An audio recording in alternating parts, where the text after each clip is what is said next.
శ్రోతలకు నమస్కారం. ఇప్పుడు వినబోయే కథ పేరు అవని. రచన సుధా విశ్వం గారు. కథ విందాము. మధ్యాహ్నం అయ్యింది. ఎండాకాలం ఎండలు దంచేస్తున్నాయి. అప్పుడే భోజనం ముగించిన అవని భర్త వాట్సాప్కు మెసేజ్ పెట్టింది, తిన్నారా అంటూ. జవాబు రాలేదు. మిగతా పనులు చేసుకొని కాల్ చేసింది.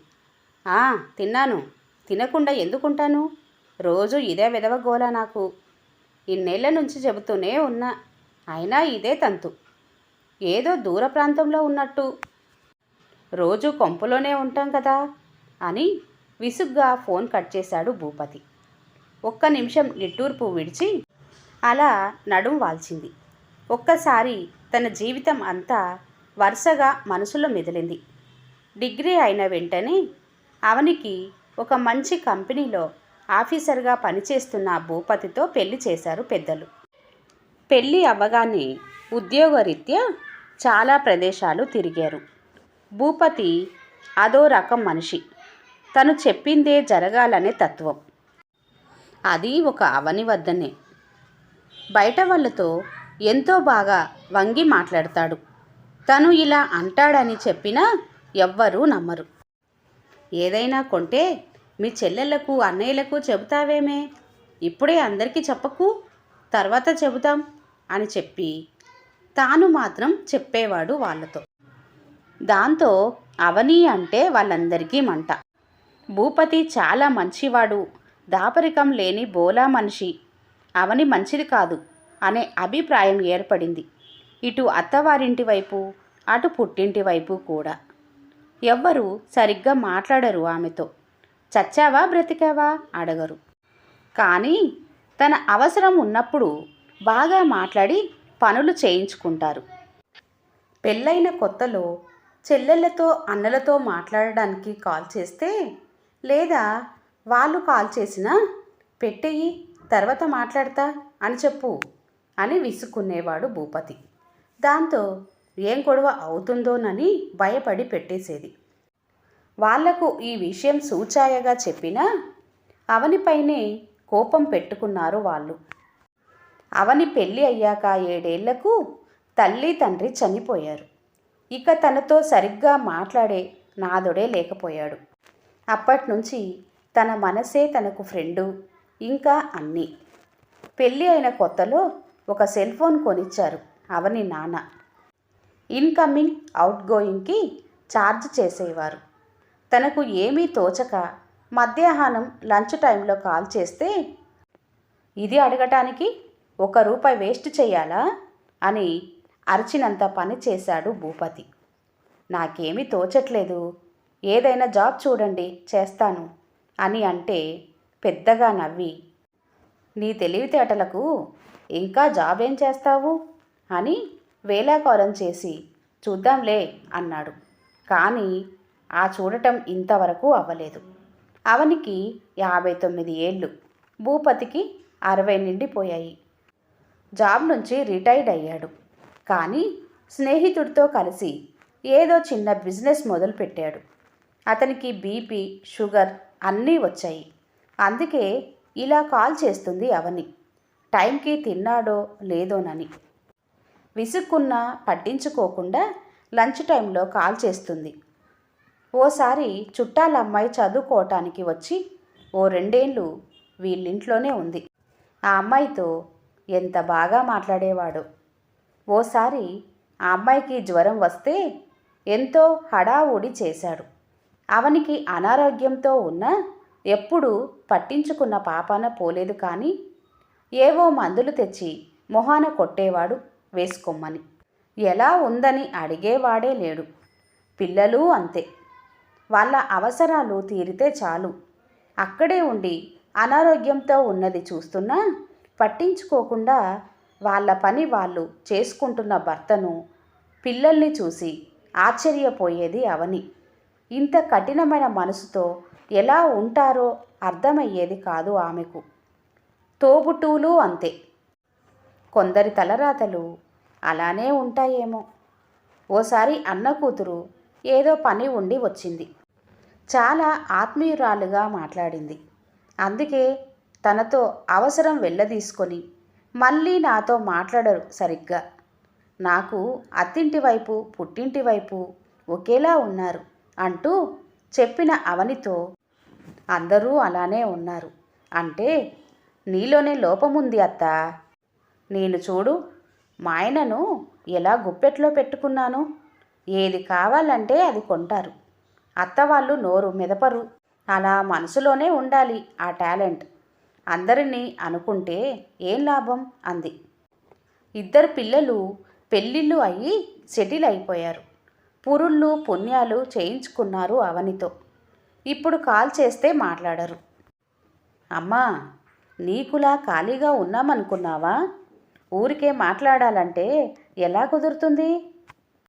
మా ఉద్యోగాలు పిల్లలు చూసుకోవాలిగా అని విసుగు ప్రదర్శించారు. అందుకే వాళ్లకు చేయటం మానేసింది. వాళ్ళ నాన్నతో మాట్లాడతారు కానీ నాతో మాట్లాడడానికి ఇలా విసుక్కుంటారు ఏమిటో అనుకొని నిట్టూర్చేది. కొత్తగా పెళ్ళైన చెల్లెళ్ళు పెళ్ళి కాగానే మొగుణ్ణి కంట్రోల్లో పెట్టుకోవాలి అని సలహా ఇచ్చినప్పుడు ఓ సూక్ష్మమైన నవ్వు నవ్వుకుంది అవని. కొందరు భార్య మాటలకు విలువ ఇచ్చేవాళ్లను చూసింది. ఆవిడ మాటలే తమ మాటలుగా చెప్పిన వాళ్ళను చూసింది.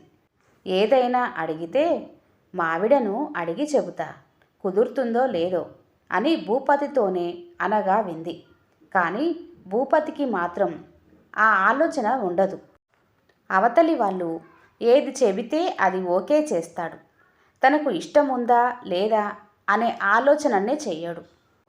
ఓ రోజు భూపతి స్నేహితుడు ఒకరు, మావిడకు తోడుగా పంపు మీ ఆవిడను, తను వాళ్ళ పుట్టింటికి ఒక్కతే వెళ్ళాలి అని అడిగితే సరేనని చెప్పేసి ఇలా వెళ్ళాలి అని చెప్పేశాడు ఇంటికి రాగానే. ఆవిడ నాకు పరిచయం ఉన్నా వాళ్ళింట్లో వాళ్ళు తెలియదే అని అన్నా వినిపించుకోలేదు భూపతి. ఇది తమ పెళ్ళైన కొత్తలోనే జరిగిన సంఘటన. గుర్తొచ్చినప్పుడల్లా కొందరి జీవితం ఇంతేనేమో అని అనిపిస్తుంది. తమ చుట్టూ అవసరం కోసం మాత్రమే మంచిగా మాట్లాడే అవకాశవాదులే ఉండటం నిజంగా కొందరి దురదృష్టం. అవనికి తన చిన్ననాటి విషయాలు గుర్తుకు వచ్చాయి. నానమ్మ అంటే తనకెంతో ఇష్టం. ఆవిడ పిల్లలందరినీ కూర్చోపెట్టుకొని రామాయణ భారత భాగవతాల్లో నుంచి కథలు చెప్పేది. ఆ కథలు చెబుతూ మనిషి ఎలా ఉండాలో కూడా వివరించేది.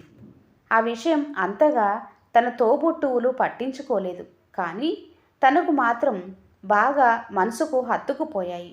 ముఖ్యంగా నానమ్మ కృష్ణావతారం గురించి చెబుతూ, ఈ మనుషులతో ఉండే బంధాలు అన్నీ అశాశ్వతాలు.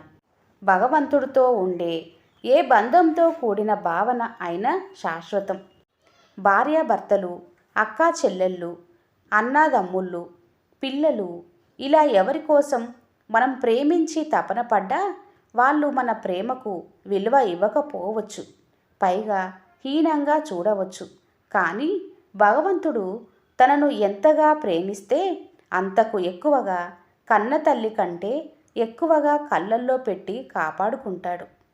మనం జన్మలో మర్చిపోయినా తాను ఇచ్చిన మాట మాత్రం తప్పడు.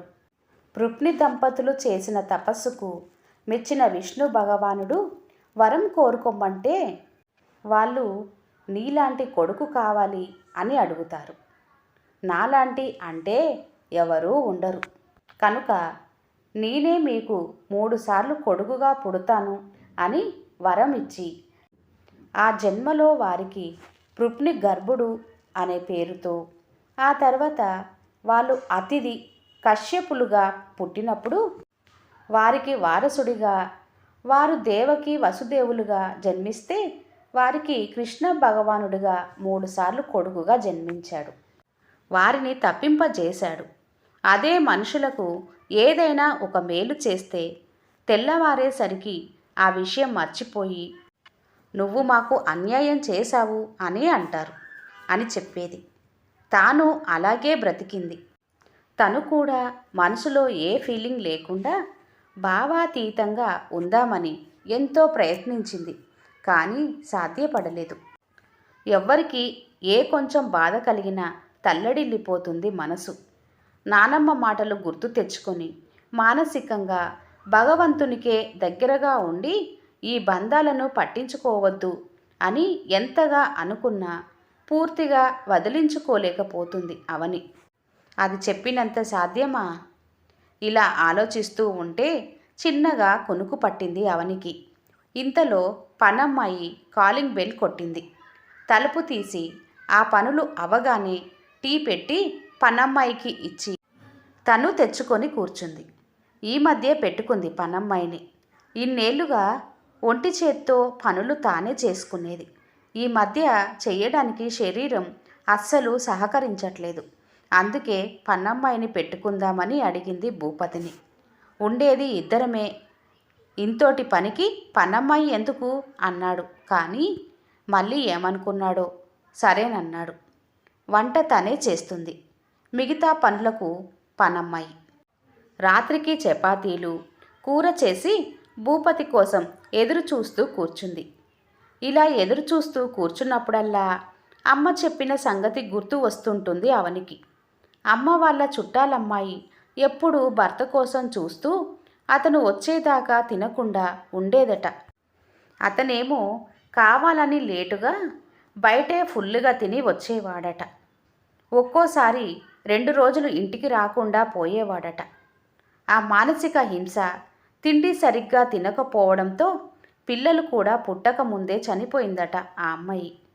మరి నా వంతు ఎప్పుడో ఎలానో అని విరక్తిగా నవ్వుకుంది. ఇంతలో భూపతి వచ్చాడు. అవని నుంచి కాల్ వచ్చింది భూపతికి మధ్యాహ్నం. తను లంచ్ చేస్తున్నాడు ఫ్రెండ్తో కలిసి. కట్ చేసేశాడు విసుగ్గా. మళ్ళీ కాల్. విసుగుతో స్విచ్ ఆఫ్లో పెట్టాడు. ఆ ఫ్రెండ్కి కూడా వచ్చింది కాల్.